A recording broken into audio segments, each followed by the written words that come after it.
If you want a compact executive car but fancy something that isn't German, then the Volvo S60 is an obvious choice. For instance,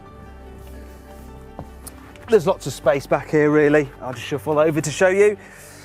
Decent knee room, and even if I'm sitting up dead straight, my head isn't touching the roof, and it would be on some of the Volvo's rivals. Also, fold down rear seats are standard across the range, and check this feature out. If I pull these levers here, I can fold down the front seat, so I could carry a surfboard if I had a surfboard.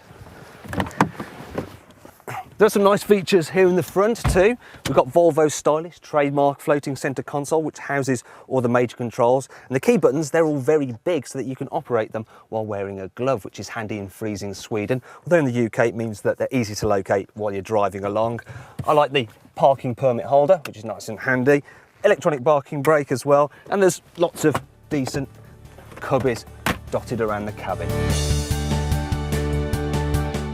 Volvos are synonymous with safety, and you can get the S60 with a clever piece of kit which can spot if there's a pedestrian in the road, and it will automatically brake the car to stop you hitting them at speeds of up to 20 miles an hour. To show you how it works, I'm going to have to ask my cameraman to just go, well, stand in the road. Right then, you can also see this from the point of view of my very brave, or very stupid cameraman. Now if I do nothing, apparently the car will sound a warning, then if I still do nothing, it should brake, so let's hope it does.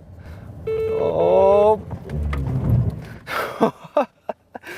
Thankfully it worked, otherwise this video would be over rather quickly.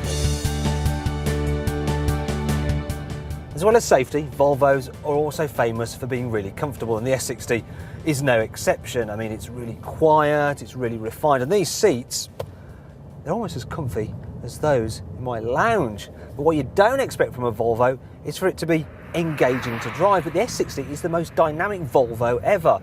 I mean, it goes around corners really well, there's loads of grip, it doesn't roll about at all, and the steering, it's very sharp. However, that brings me onto the car's downsides, because it still feels very numb, and ultimately the S60 isn't as much fun or as sporty feeling as a BMW 3 Series.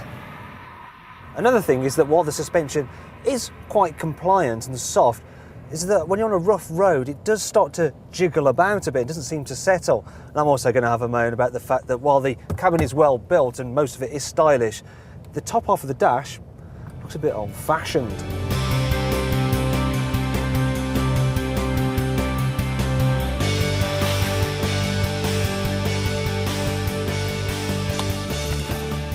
And if you follow me to the back, I'll show you another potential problem. Because the boot isn't as big as on an Audi A4, and it's a bit of an awkward shape as well.